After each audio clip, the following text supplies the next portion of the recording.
Juan capítulo 15. Y vamos a leer otra vez los versículos 1 al 8.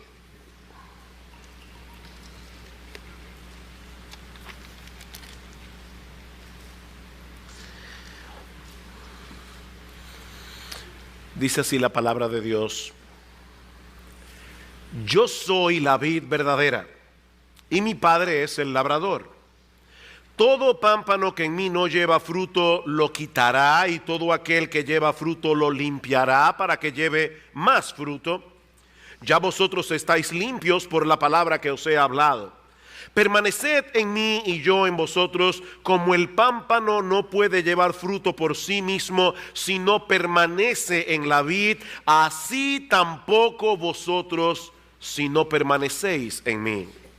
Yo soy la vid, vosotros los pámpanos. El que permanece en mí y yo en él, éste lleva mucho fruto, porque separados de mí nada podéis hacer.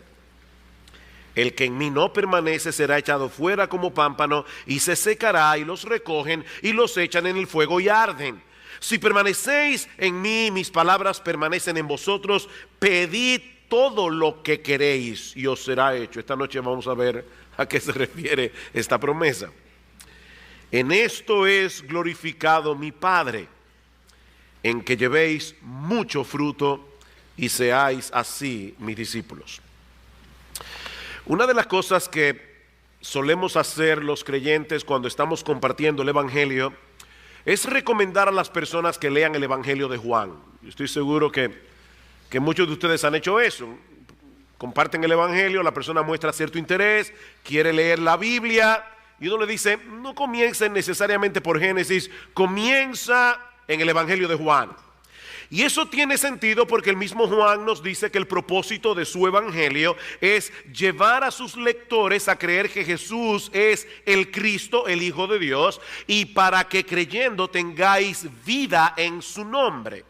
El evangelio de Juan nos presenta en una forma clara y sencilla las verdades del evangelio que un incrédulo necesita conocer para venir a Cristo en arrepentimiento y fe. Sin embargo, cuando nosotros venimos al conocimiento del Señor y continuamos leyendo el Evangelio de Juan, nos damos cuenta que contiene verdades teológicas sumamente profundas. Un comentarista dice que el Evangelio de Juan es como una playa cuyas aguas son lo suficientemente superficiales como para que un incrédulo pueda entrar por ellas en el reino de Dios, pero lo suficientemente profundas como para que el erudito más brillante se ahogue allí. Y lo cierto es que eso es lo que ocurre con este pasaje que nosotros comenzamos a estudiar la semana pasada. Luego de pasar varias semanas estudiando Juan 15, por un lado me siento que apenas estoy rasgando la superficie del texto, pero he podido ver más claramente que Juan 15 es como el ropero de las crónicas de Narnia, de C.S. Lewis. Los que han visto la película o han leído el libro, recuerdan a los niños que están jugando, llegan a una habitación, hay un ropero. Cuando uno abre el ropero, parece que el espacio que tiene dentro es estrecho, es pequeño, pero si decidimos entrar en el ropero, descubriremos un mundo fascinante que nunca podremos conocer completamente. Nunca.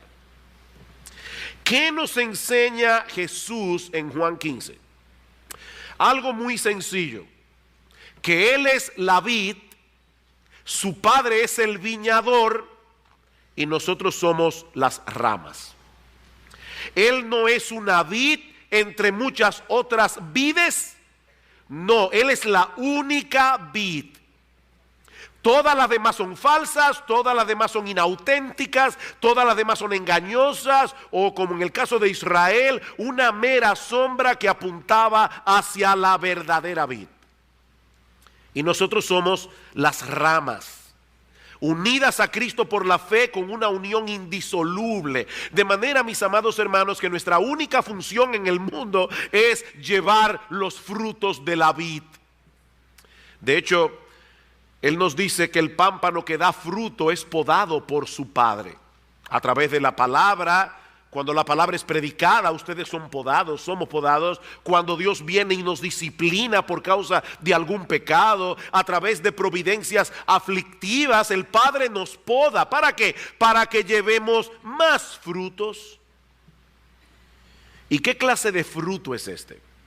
Bueno, la semana pasada decíamos que aunque el texto no lo define, nosotros tenemos evidencias suficientes en el pasaje para concluir que se trata de la vida de Jesús en mí siendo vivida y manifestada a través de mí. Es la vida de Jesús en mí siendo vivida y manifestada a través de mí. Recuerden, hermanos, la ilustración que el Señor está usando aquí. Las ramas que están vitalmente unidas a un árbol frutal van a producir el fruto de ese árbol. Sea mango, sea naranja, sea limones, lo que sea, porque esa es la naturaleza del árbol. El árbol produce conforme a su naturaleza. Si Jesús es la vid y nosotros somos las ramas, hermanos, ¿cuál es el fruto que van a producir aquellos que están vitalmente unidos, conectados con Cristo? Van a reproducir a Jesús. Un creyente que está dando fruto se está conformando cada vez más al carácter de nuestro Señor Jesucristo. Gálatas capítulo 5 versículo 22. El fruto del Espíritu es amor, gozo, paz, paciencia, benignidad, bondad, mansedumbre, fe, templanza. Esos frutos incluyen también todas las cosas que el Señor hace a través de los creyentes para la expansión de su reino, para la edificación de su iglesia, y que no puede ser explicado en términos naturales. Hermanos, hay un montón de cosas que los creyentes hacen que no puede ser explicado en términos naturales. Tenemos que decir, es la gracia de Dios en él. Ahora bien, no todos los creyentes fructifican en el mismo grado. De hecho, no todos los creyentes dan la misma cantidad de frutos todo el tiempo. ¿De qué depende eso? De que permanezcan en la vid. Por eso decíamos la semana pasada que en todo este pasaje no hay un solo mandamiento al creyente para que dé fruto. El único mandamiento que nosotros encontramos en la porción del 1, versículos 1 al 8 es: permanezcan en mí, porque si permanecemos en Cristo vamos a dar frutos. Así que el mandamiento no es den fruto, el mandamiento es permanezcan en mí, porque si permanecen en mí van a dar fruto. Versículo 4, permaneced en mí y yo en vosotros, como el pámpano no puede llevar fruto por sí mismo si no permanece en la vid. Hermanos, así tampoco vosotros si no permanecéis en mí. La fructificación depende de nuestra permanencia en Jesús. Estas dos palabras, permanencia y fruto, se repiten una y otra vez en este pasaje, conectada la una con la otra. Si queremos ser fructíferos, debemos permanecer en Jesús. Es interesante notar que esta palabra permanencia está en modo imperativo. Ya lo vimos la semana pasada. ¿Y eso qué significa? Que se trata de un mandamiento, no de una mera sugerencia. Eso quiere decir, mi amado hermano, mi amada hermana, que aquel que no está permaneciendo en Jesús está desobedeciendo. Es un mandato, está desobedeciendo a nuestro Señor y Salvador. Por otra parte, el tiempo del verbo que aparece aquí nos indica que se trata de algo que nosotros debemos hacer activa e intencionalmente. En otras palabras, esto no es algo que ocurre porque sí, por accidente. No, es el resultado de una acción responsable de parte del creyente. Yo sé, mis hermanos, que esto que voy a decir ahora puede sonar muy obvio, pero concédanme el agravio, permítanme el agravio, o perdónenme el agravio, debe ser. Nadie puede permanecer en Cristo en tu lugar. Nadie puede permanecer en Cristo por ti. Tu esposa no puede hacer eso, tu esposo no puede hacer eso, tus padres no pueden hacerlo, tus pastores no pueden hacerlo, ningún hermano de la iglesia puede permanecer en Cristo por ti. Solo tú puedes permanecer en Cristo. Esa es tu responsabilidad personal. ¿Y eso qué significa en la práctica? Bueno, la semana pasada nosotros definimos esa permanencia como mantenernos en comunión con Jesús y en dependencia de Jesús en todo momento de cada día. ¿Qué es permanecer en Jesús? Es mantenernos en comunión con Jesús y en dependencia de Jesús momento a momento, día tras día. Y lo primero que yo quiero hacer en la mañana de hoy es tomar estos dos elementos esenciales de esta definición, de manera que todos podamos salir de aquí comprendiendo de la manera más concreta posible lo que significa permanecer en Cristo. Yo no quiero que nadie salga de aquí preguntándose, pero ¿eso cómo se hace? No, yo quiero ayudarte en la mañana de hoy. Es todo lo que yo voy a hacer. Ayudarte a entender lo que significa permanecer en Cristo. Según esta definición que acabamos de dar, nosotros debemos mantenernos en Cristo, debemos depender de Cristo momento a momento, día tras día. La palabra griega que nuestras versiones de la Biblia traducen como permanecer significa continuar, mantenerse, morar o vivir con una persona. Implica estar en un lugar y permanecer en ese lugar. Eso quiere decir, obviamente, mis hermanos, que antes de tratar de permanecer en Cristo, debemos estar seguros de que ya estamos en Cristo. Antes de tratar de permanecer en Cristo, nosotros tenemos que estar seguros de que estamos en Cristo, unidos a Él por la fe. Imagínate que tú estás cerca de mí, yo estoy hablando por mi celular, y tú me escuchas que yo le digo a la otra persona que está en el otro auricular, quédate en casa hasta que yo llegue. ¿Qué se presupone allí? Que la persona ya está ahí. Yo le estoy diciendo, quédate donde estás. Quédate en casa hasta que yo llegue. No salgas de allí. Pues de la misma manera, mis hermanos, cuando Jesús dice a sus discípulos que debemos permanecer en Él, es porque Él está presuponiendo que nosotros ya estamos en Él, unidos a Él indisolublemente, conectados con Él, viviendo dentro de la esfera de su obra salvadora y de su influencia santificadora.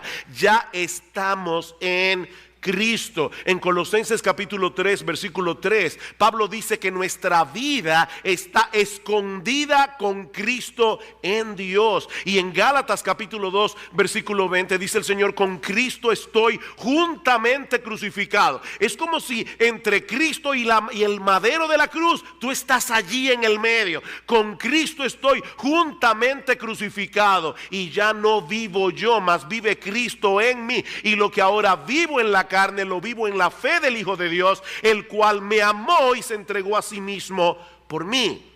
Ahora bien, una cosa es estar posicionalmente en Cristo y otra muy distinta, mantenernos cerca de Él, en intimidad con Él, en comunión con Él, en una forma experimental momento a momento. Son dos cosas diferentes. Por la gracia de Dios, mi esposa y yo cumpliremos 33 años de casado este próximo mes de noviembre. Y demás está decir que yo salí ganando. Ahora, eso quiere decir que hace más de 32 años los dos vinimos a ser una sola carne por el vínculo del matrimonio. Estamos posicionalmente unidos el uno al otro, como si nuestras vidas se hubieran fundido en una sola. Pero esa realidad posicional no produce automáticamente una unidad experimental entre mi esposa y yo. Ambos tenemos la responsabilidad de procurar en la práctica que esa unidad se fortalezca a través de una buena comunicación, a través de acciones intencionales que nos acerquen el uno al otro. Y eso es precisamente lo que Jesús está diciendo a sus discípulos aquí que deben hacer. Manténganse cerca de mí, pongan todos sus afectos primariamente en mí, no se desconecten de mí mientras se envuelven en las diversas ocupaciones de la rutina diaria.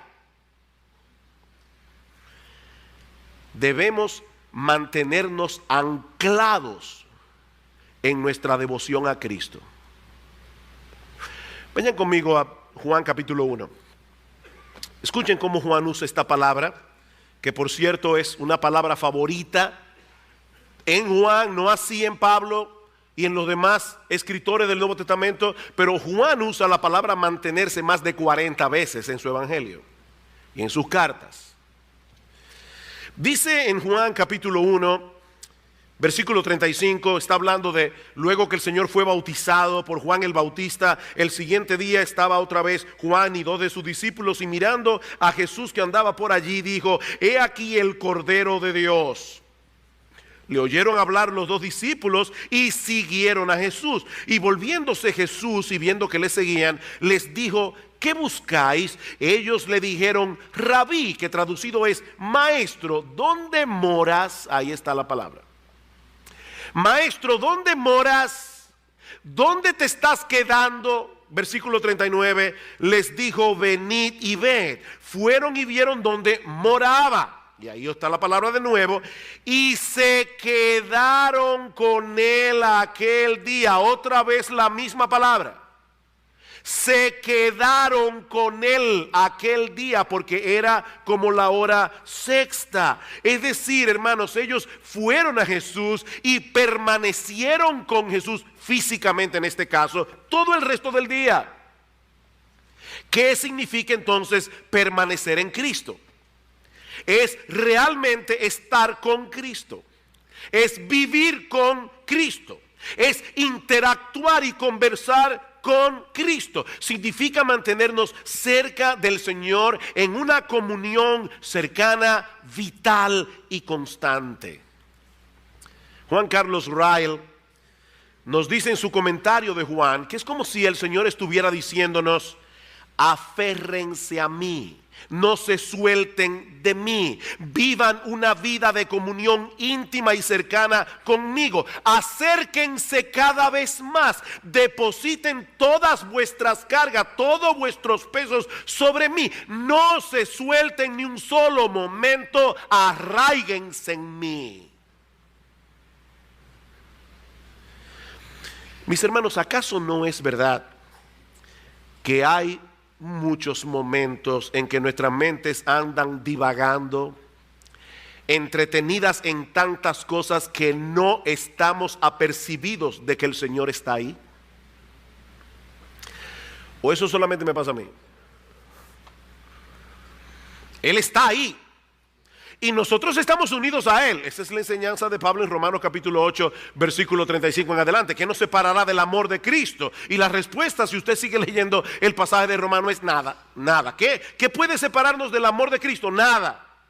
Nada, ni lo alto, ni lo profundo, ni lo bajo, ni lo alto, ni lo sublime, ni ninguna otra cosa creada nos podrá separar del amor de Dios que es en Cristo Jesús, Señor nuestro. Nada puede separarnos del Señor. Pero aquí estamos hablando de una realidad experimental.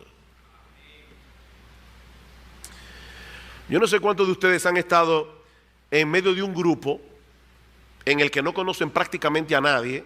Eso pasa sobre todo cuando invitan a uno a una boda de un primo lejano con el que tú no te relacionas mucho, y para colmo de males los asientos en la mesa tienen nombre y a ti te toca sentarte en medio de un grupo de gente que tú no conoces. Me pasó recientemente esa situación. Hermanos, uno se siente como en una especie de limbo social. ¿Se han sentido así? En un limbo social. O sea, usted está ahí, pero realmente es como si no tuviera. Yo me pregunto, mis hermanos, ¿cuántas veces el Señor se sentirá así en medio nuestro? ¿En un limbo social? Él está allí, pero nosotros estamos tan entretenidos con tantas cosas que es como si no estuviera a nuestro lado.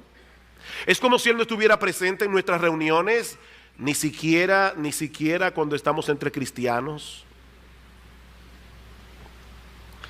Permanecer en Cristo es estar apercibidos de su presencia en nuestras vidas y en una forma intencional mantener una comunión real y cercana con Él. No se trata de algo místico, no se trata de algo abstracto o de entrar en una especie de trance contemplativo que nos desconecta de la realidad. No, Jesús es una persona real que ha prometido estar con nosotros todos los días hasta el fin del mundo. Pero de nada sirve esa promesa si la mayor parte del tiempo no estamos conscientes de que Él está ahí. O lo que es todavía peor, hermanos, si por momentos nosotros no quisiéramos que Él estuviera allí. Pastor, pero ¿y eso puede pasarle a un creyente? Mis hermanos, el pecado todavía mora en nosotros y es engañoso. Y el pecado puede llevarnos a pensar que vivir tomando en cuenta todo el tiempo la presencia de Jesús en nuestras vidas puede llegar a ser agobiante y opresivo. ¿Han estado ustedes alguna vez al lado de alguien que suele ser muy quisquilloso, que a todo le busca un pero? Ese tipo de personas nos hace sentir incómodos, no por ser demasiado santos, no. Es porque ellos parecen ser incapaces de disfrutar de cualquier cosa de la vida sin encontrarle algo negativo, aunque sea legítimo y aunque sea bueno.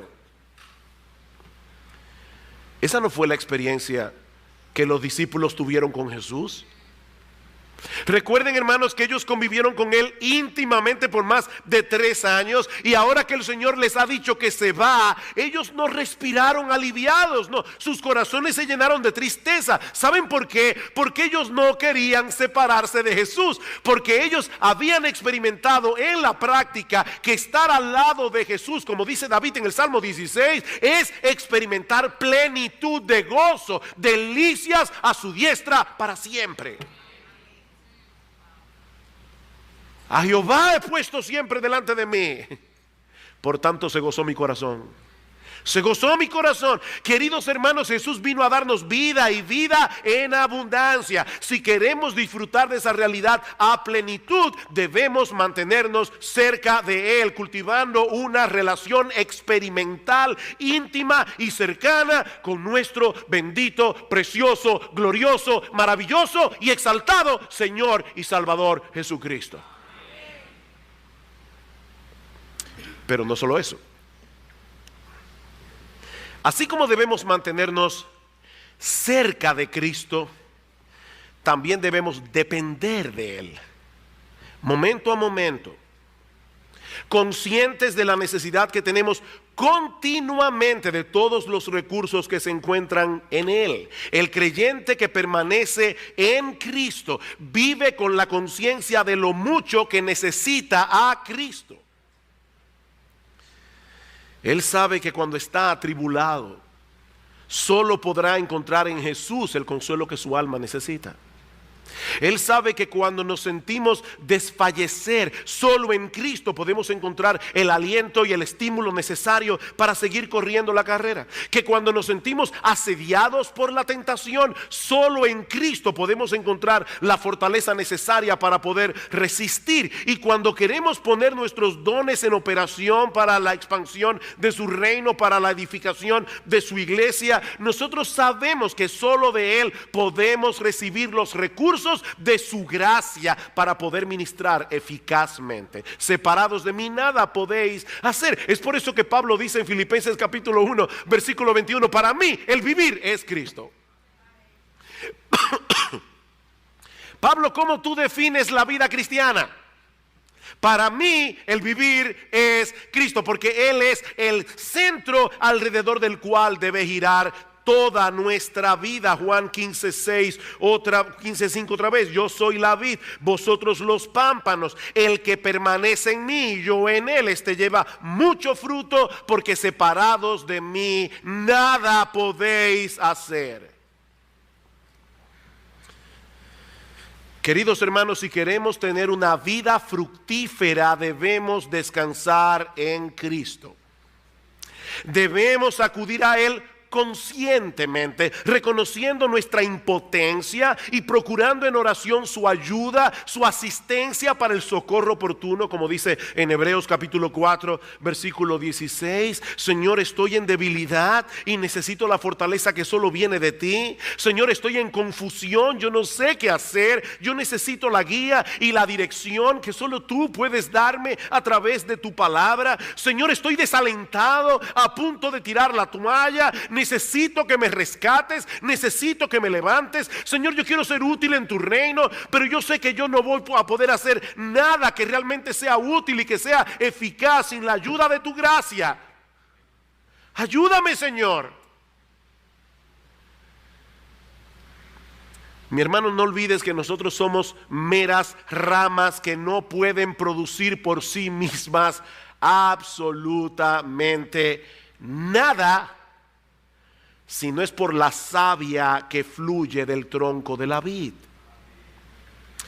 De hecho, es interesante que en el pasaje de Juan nunca se dice que los pámpanos dan fruto. Eso es interesante, siempre dice que llevan fruto. No sé si se dieron cuenta. En todo el texto dice que llevan fruto. Porque el que produce el fruto es Jesús. Y nosotros, las ramas, llevamos los frutos. Mantente aferrado a la vid para que puedas llevar los frutos que solo la vid puede producir. Ahora, yo le decía al principio de este mensaje, yo no quiero arriesgarme a que algunos creyentes salgan de este lugar sin entender todavía cómo llevar esta enseñanza a la práctica.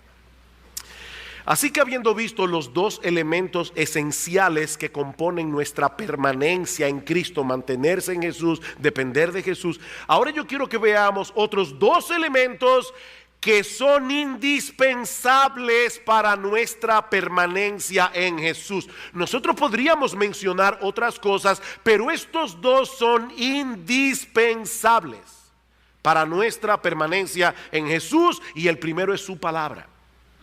Su palabra. Si queremos permanecer en Cristo, dice el Señor, sus palabras deben permanecer en nosotros. Versículo 7, si permanecéis en mí y mis palabras permanecen en vosotros, pedid todo lo que queréis y os será hecho. Yo le decía al principio, esta tarde, si el Señor lo permite, vamos a ver lo que significa esta maravillosa promesa en cuanto a la oración, pero ese no es el punto que yo quiero tratar ahora. Jesús está diciendo aquí, si permanecéis en mí y mis palabras permanecen en vosotros. John Piper, hablando acerca de esto, dice, la morada de Cristo en nosotros es intercambiable con su palabra morando en nosotros. Él es la palabra encarnada y esta es la palabra de Cristo escrita. Es intercambiable. Si Él permanece en nosotros, sus perspectivas permanecen. Si Él permanece en nosotros, sus prioridades permanecen. Si Él permanece en nosotros, sus principios permanecen. Si Él permanece en nosotros, sus promesas permanecen. Si Él permanece en nosotros, sus mandamientos permanecen. En resumen, cuando Cristo permanece en nosotros, su palabra permanece en nosotros. Esa es la enseñanza de Pablo en Romanos capítulo 12, versículo 2, que de hecho allí encontramos algo extraño gramaticalmente hablando, porque Pablo dice, no os conforméis a este siglo, sino transformaos por medio de la renovación de vuestro entendimiento. Lo extraño de ese pasaje es que el mandamiento transformarse está en voz pasiva, y aquellos que hace mucho que no pasaron por la escuela saben que en la voz pasiva el sujeto recibe la acción del verbo. De manera que lo que Pablo está diciendo allí es, déjense transformar. Déjense transformar. ¿Cómo? Por medio de la renovación de vuestro entendimiento, empapando vuestra mente con la palabra, para que la palabra despeje las tinieblas con las que llegamos a Cristo. Hermanos, todos nosotros llegamos con prejuicios al evangelio. Todos nosotros llegamos con mentiras al evangelio, creyendo cosas que no son verdad. Pero Cristo viene con su palabra y nos trae luz y comienza a despejar esas tinieblas. ¿Saben qué, hermanos? Cada vez que nosotros actuamos conforme a la voluntad de Dios revelada en su palabra, no es simplemente que nos estamos apegando a un código de conducta. Hay creyentes que lo ven así. Este es el código para participar de este club. Estas son las reglas. No, hermanos, no. No es un código de conducta. Nuestro Señor Jesucristo está vivo, morando y actuando en nuestro interior por su palabra viva. Él está vivo y Él está actuando en nuestro interior por medio de su palabra viva. La palabra de Dios es viva y eficaz, de modo que nosotros podemos y debemos interactuar con Jesús en nuestra vida diaria, tomando en cuenta sus opiniones reveladas en su palabra, que por cierto siguen tan vigentes hoy como cuando fueron originalmente escritas. Señor, tú dices en tu palabra que esto debe manejarse de esta o esta manera, no como me dice mi corazón. Gracias, Jesús, porque no me dejaste en oscuridad con respecto a este asunto. Gracias por haber traído este texto o este principio de tu palabra a mi memoria en esta disyuntiva de mi vida. Señor Jesús, ayúdame a obedecerte. Señor Jesús, ayúdame a creer de todo corazón que tus caminos son infinitamente mejores que los míos.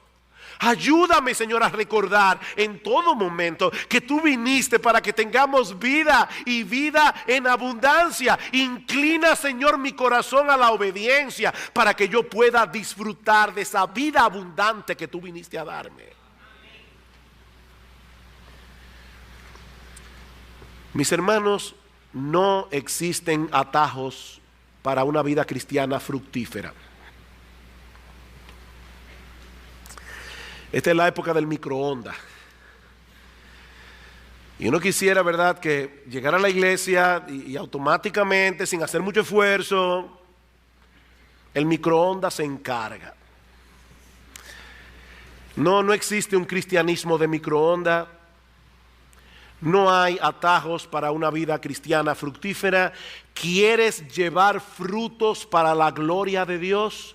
Debes permanecer en Cristo. ¿Quieres permanecer en Cristo? Su palabra debe morar abundantemente en ti. Debes empaparte de esa palabra, debes meditar en esa palabra, debes aferrarte a esa palabra por encima de cualquier opinión humana. Una cosa es leer la Biblia con el propósito de ganarnos el favor de Dios. Señor, aquí estoy, es temprano, mírame bien, mira la hora, Señor, yo espero tu bendición hoy. Eso es legalismo. Otra muy diferente es leer las escrituras con la conciencia de que es la palabra de Dios.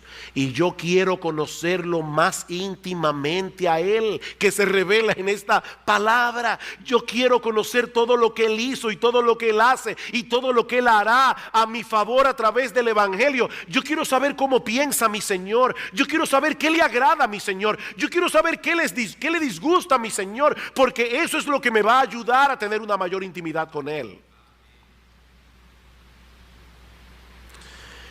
Escucha cómo Pablo ora por los colosenses en Colosenses capítulo 1.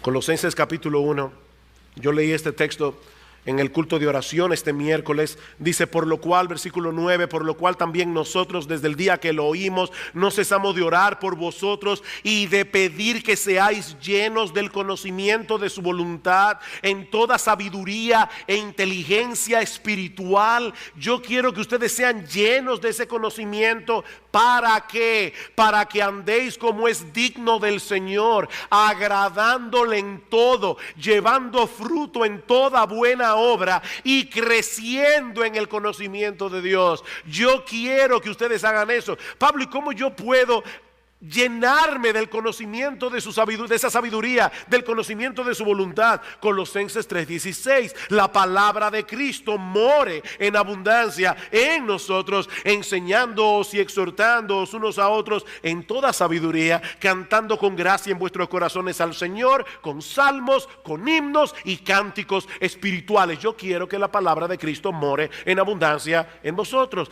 Pastores, que yo no tengo tiempo. De verdad.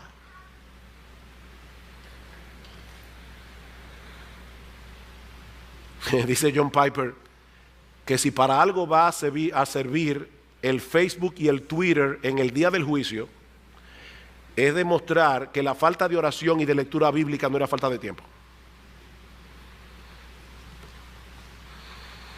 Que tú no tienes tiempo.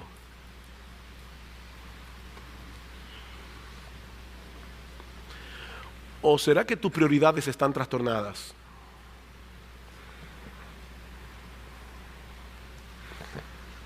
¿Quieres permanecer en Cristo? Procura que su palabra permanezca en ti. Esta semana alguien publicó en el correo de citas edificantes, yo no sé si es Salvador o si eres tú que haces las citas edificantes, pero publicó una cita de J.D. Greer que dice: lee tu Biblia como si tu vida dependiera de ello, porque realmente es así. Lee tu Biblia como si tu vida dependiera de ello, porque realmente es así. Pero hay otro elemento indispensable para nuestra permanencia en Cristo, y es la oración. La oración. Noten que hay una relación entre nuestra permanencia en Cristo y su permanencia en el Padre. Versículo 10, Juan capítulo 15, versículo 10, dice el Señor: si guardareis mis mandamientos, eso también lo vamos a ver esta noche, si el Señor lo permite. Si guardareis mis mandamientos, permaneceréis en mi amor, así como yo he guardado los mandamientos de mi Padre y permanezco en su amor. Jesús nos está diciendo: permanezcan en mí como yo permanezco en el Padre. Y si hay algo que caracterizó la vida de Jesús durante todo su ministerio terrenal, fue la relación de intimidad y cercanía que él mantuvo con su Padre Celestial en todo momento y en toda circunstancia. Jesús, a través de toda su vida, dependió claramente de su Padre en oración. Vayan conmigo a Lucas capítulo 22, por favor. Nosotros decíamos que es muy probable que a partir del versículo 31 del capítulo 14 de Juan, el Señor y los discípulos hayan salido del aposento alto para dirigirse hacia el monte de los olivos. ¿Recuerdan al huerto de Getsemaní, que quedaba cerca de 1 milla de allí? Pero ahora escuchen este detalle que Lucas incluye en su evangelio y que no aparece en el evangelio de Juan. Versículo 39 de Lucas 22. Y saliendo probablemente del aposento alto para irse al huerto de Getsemaní, y saliendo se fue como solía al monte de los olivos. El huerto de Getsemaní quedaba en la pendiente del monte de los olivos. Se fue como solía al monte de los olivos, y sus discípulos también le siguieron. Y allí nosotros vemos a Jesús orando al Padre. La palabra que yo quiero que ustedes resalten en sus Biblias en esta mañana es como solía. ¿Qué significa eso? Esto nos hace ver que eso no fue un hecho aislado en la vida del Señor. Esto es algo que él acostumbraba a hacer, apartarse al huerto de Getsemaní para estar a solas con su Padre Celestial. Escuchen Mateo 14:23. Despedida la multitud, subió al monte a orar aparte. Y cuando llegó la noche, ¿qué significa eso? O que cuando Jesús llegó al monte todavía no era de noche. Fue a pleno día todavía, o quizás en el atardecer. Dice: despedió a la multitud, subió al monte a orar aparte, y cuando llegó la noche estaba allí solo.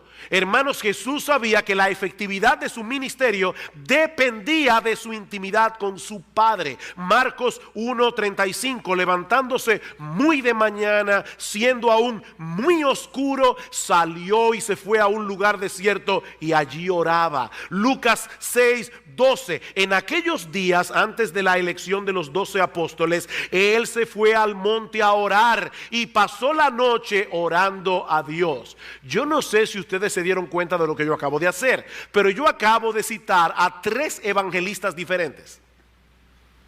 Qué bueno que tenemos 4 evangelios con 4 perspectivas distintas de la vida de Jesús que encajan mutuamente. Y tanto Mateo, Marcos, Lucas y el mismo Juan resaltan el hecho de que Jesús oraba, pero no solamente eso. Si ustedes leyeron esos textos o escucharon esos textos con atención, se van a dar cuenta que se refieren a diferentes horas del día. Jesús oraba por la tarde hasta la noche, Jesús oraba por la noche, Jesús oraba de madrugada, Jesús a veces se pasaba la noche entera orando. ¿Saben por qué? Porque él tenía la conciencia que revela en Juan 14:10. ¿No creéis que yo soy en el Padre y el Padre en mí? Las palabras que yo os hablo no las hablo por mi propia cuenta, sino que el Padre que mora en mí, Él hace las obras.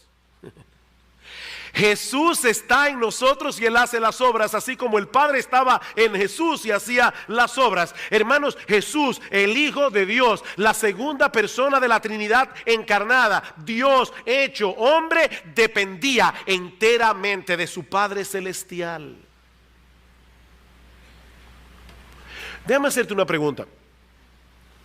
Si le pidiéramos a 4 personas que pasen 3 años viviendo íntimamente contigo, en una relación bien estrecha, para que luego escriban 4 biografías de ti, reflejando, ¿verdad?, 4 perspectivas distintas,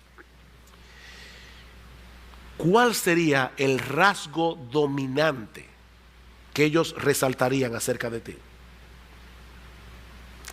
Porque en el caso de Jesús, lo que los evangelistas resaltaron fue su dependencia del Padre.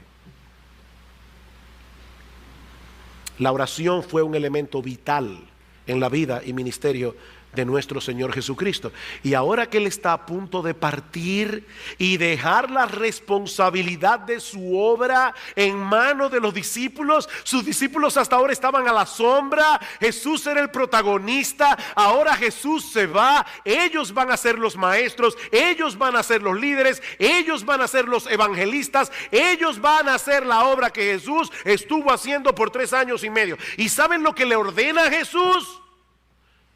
Versículo 4 y 5 otra vez: permaneced en mí y yo en vosotros. Como el pámpano no puede llevar fruto por sí mismo si no permanece en la vid, así tampoco vosotros si no permanecéis en mí. Yo soy la vid, vosotros los pámpanos. El que permanece en mí y yo en él, este lleva mucho fruto, porque separados de mí nada podéis hacer.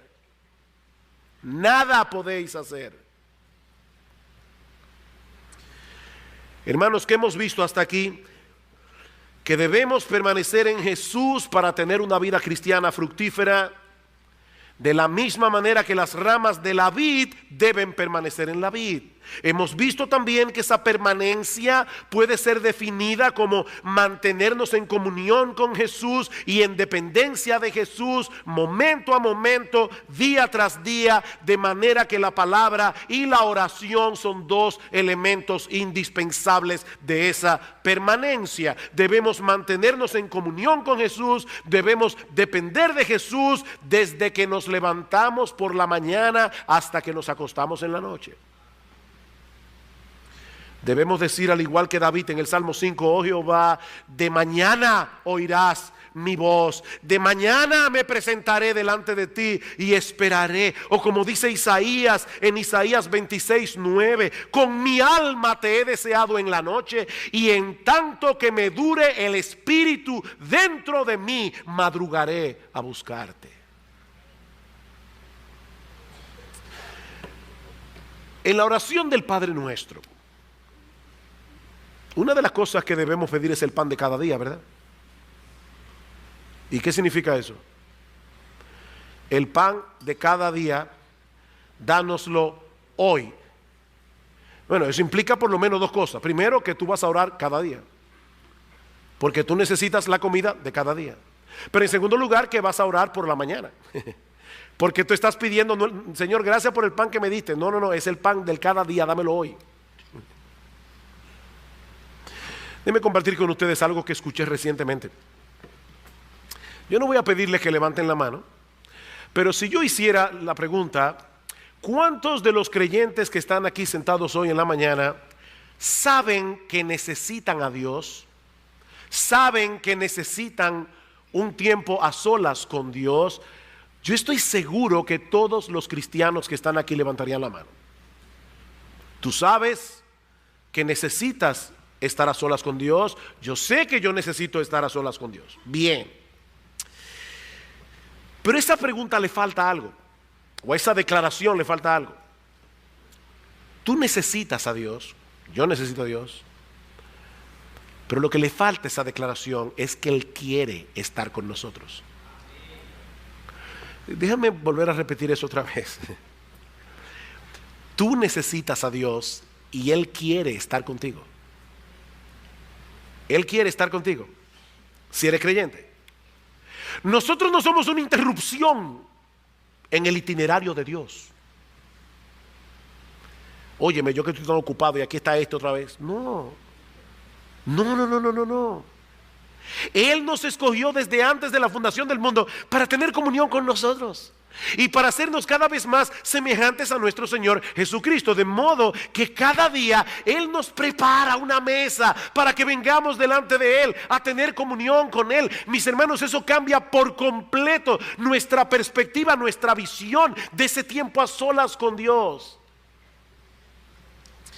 Alguien lo dice de esta manera: todos nosotros necesitamos comer, pero no siempre tenemos deseo de comer.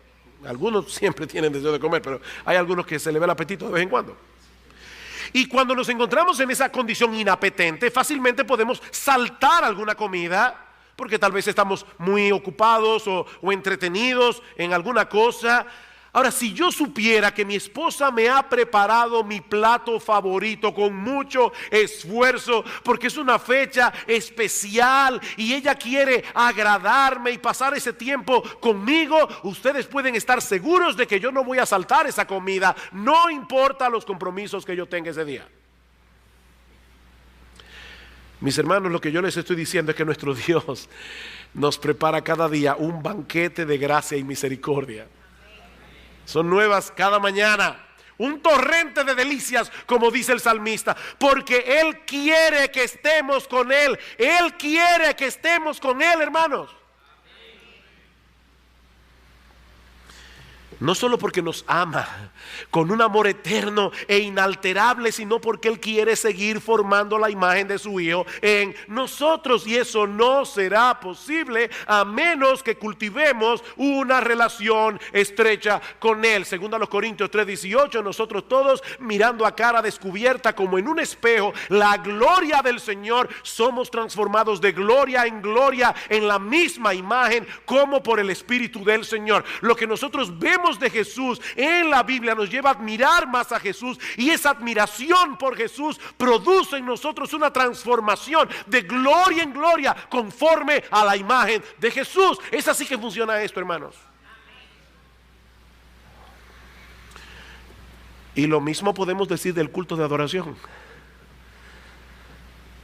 Del culto de adoración, hermanos, cuando una persona falta al culto de adoración por una causa que no sea justa, está manifestando algo peligroso.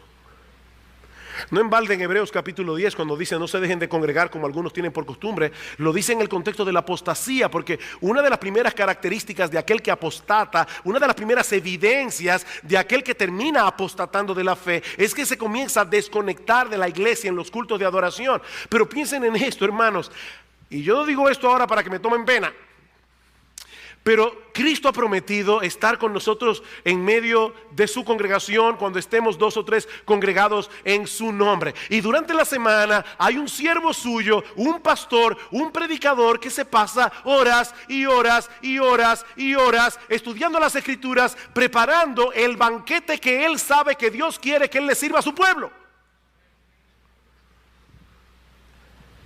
Él mismo va a estar allí, moviéndose en medio de los 7 candeleros de oro y tomando algo de la mesa de lo que el pastor preparó y dándotela a ti de manera particular, y toma otra cosa de la mesa que el pastor preparó y te la trae a ti de manera particular. Pero tú no estabas ahí, porque ese día no te dio deseos de venir a la iglesia, o decidiste irte a comer a otro lado. Dios está en su iglesia cada domingo, donde están 2 o 3 congregados en su nombre, y Él te dice: hijo mío, ven, ven que he preparado comida para ti, ven que yo quiero tener comunión contigo. ¿Saben una cosa, hermanos? A Satanás le tiene sin cuidado todas las cosas que supuestamente estás haciendo para el reino de Dios. A él le tiene sin cuidado, siempre y cuando descuides tu comunión con el Señor. Porque él sabe que todo lo que hagas será completamente inútil al final. Él lo sabe. Y tú estás enredado en 1000 cosas, menos en lo que debes estar: permaneciendo en Jesús, teniendo comunión con Jesús, empapándote de la palabra de Jesús, dependiendo de Jesús. Y el diablo te está mirando allí bien ocupado, porque él sabe que en el día del juicio, cuando tus obras sean traídas delante del tribunal de Cristo, se quemarán como heno, madera y hojarasca.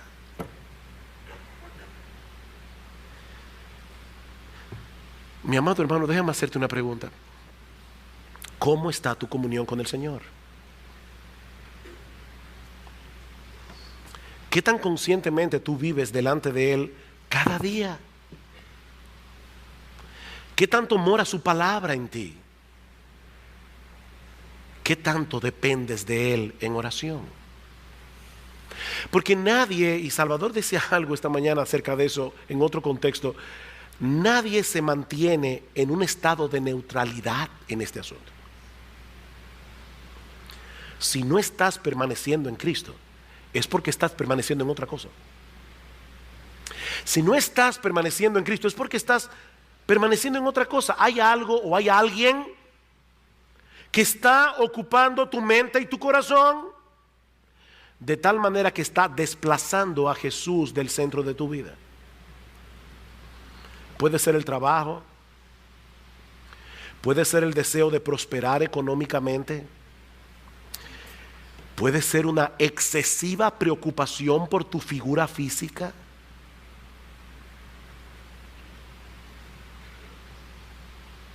Muchas horas en el gimnasio, pocas horas de estudio de la palabra de Dios. Y por favor, que nadie me vea como un predicador legalista, fundamentalista. Yo estoy diciendo simplemente lo que el texto está enseñando, que nosotros debemos permanecer en Jesús. Y que eso no ocurre por casualidad. Eso no ocurre por accidente. Muchas horas moleando en las tiendas, como decía un joven aquí, perdiendo el tiempo.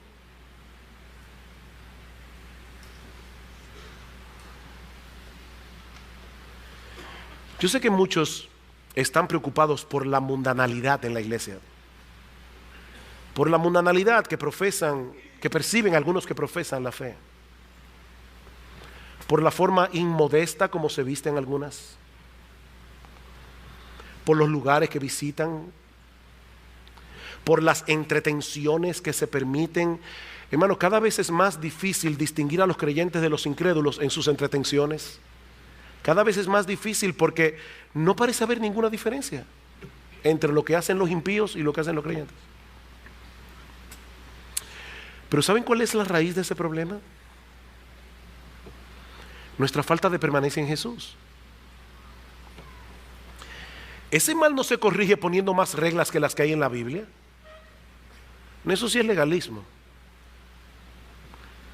Sino creyendo de corazón que en la presencia del Señor hay plenitud de gozo, delicias a su diestra para siempre.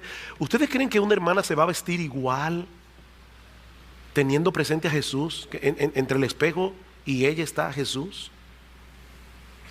Y ella se está mirando a sí misma sabiendo que Jesús la está inspeccionando allí. Y ella está diciendo: Señor, yo me quiero vestir de tal manera que yo te agrade a ti. Yo no estoy aquí para llamar la atención sobre mí, Señor. Yo quiero que mi vida llame la atención sobre ti. ¿Es este el vestido apropiado, Señor? Señor, yo quiero hacer esto y aquello. ¿Puedes ir conmigo y disfrutarlo, Señor? Porque yo no quiero hacer nada que te aparte de mí. Yo no quiero hacer nada que cause frialdad en tu relación conmigo. Señor, yo quiero permanecer contigo. Yo quiero estar cerca de ti, Señor. Porque es una mentira diabólica que para disfrutar de la vida hay que estar lejos de Jesús. Hermanos, eso es una mentira diabólica. En tu presencia hay plenitud de gozo, delicias a tu diestra para siempre. Señor, yo quiero estar contigo. Yo no quiero apartarme de mí ni un milímetro, Señor. Por eso les decía, hermanos, yo creo que si nosotros aplicáramos un 15% de esto, nuestras vidas serían completamente transformadas. La iglesia sería transformada. Esta tarde el Señor, si el Señor lo permite, vamos a ver algunas de las cosas que suceden en la vida de aquellos que permanecen en Jesús. Yo los invito a estar esta tarde, a disfrutar de la cena del Señor, donde vamos a recordar su muerte. Yo estoy seguro que estas cosas tienen que haber herido tu conciencia, porque hirieron la mía, hermanos. Hirieron la mía en esta semana. Yo he tenido que examinarme a mí mismo y decir: Sugel, ¿dónde está tu mundanalidad? Porque es muy fácil denunciar la del otro. Pero qué bueno que en Cristo hay perdón. Qué bueno que su sangre nos limpia de todo pecado. ¿Para qué? ¿Para que tomemos el pecado a la ligera? No, para que levantemos las rodillas paralizadas, las manos caídas y hagamos sendas derechas para nuestros pies, para que nosotros sigamos corriendo la carrera con los ojos puestos en Jesús, el autor y el consumador de nuestra fe. Hay perdón en Cristo. Y esta tarde vamos a ejemplificar eso en la cena del Señor. Pero no quisiera concluir sin dirigir unas palabras muy breves para aquellos que están aquí sin Cristo. Mi amigo, nadie puede permanecer en Cristo sin estar primero unido a Cristo por la fe. Recuerda que Él es la vid verdadera, la única vid que ofrece salvación y vida eterna para todos los que creen en Él. Mi amigo, solo en Cristo hay perdón de pecados. Solo en Cristo hay reconciliación con Dios. Solo en comunión con Él puedes tener una vida verdadera, verdaderamente fructífera, no solamente aquí y ahora, sino por toda la eternidad. Pero tienes que arreglar primero tus cuentas con Dios. Tienes que venir a Cristo en arrepentimiento y fe, confiando únicamente en Él y en su obra redentora en la cruz del Calvario. Mi amigo, allí donde estás, pídele a Jesús que te salve. Pídele que te salve, pídele que tenga misericordia de ti. Mi amigo, no te vayas de este lugar como una rama seca, cuando puedes irte unido a la vid, recibiendo todo el beneficio de estar en unión con ese precioso, maravilloso, extraordinario, exaltado, bendito Señor y Salvador Jesucristo por los siglos de los siglos.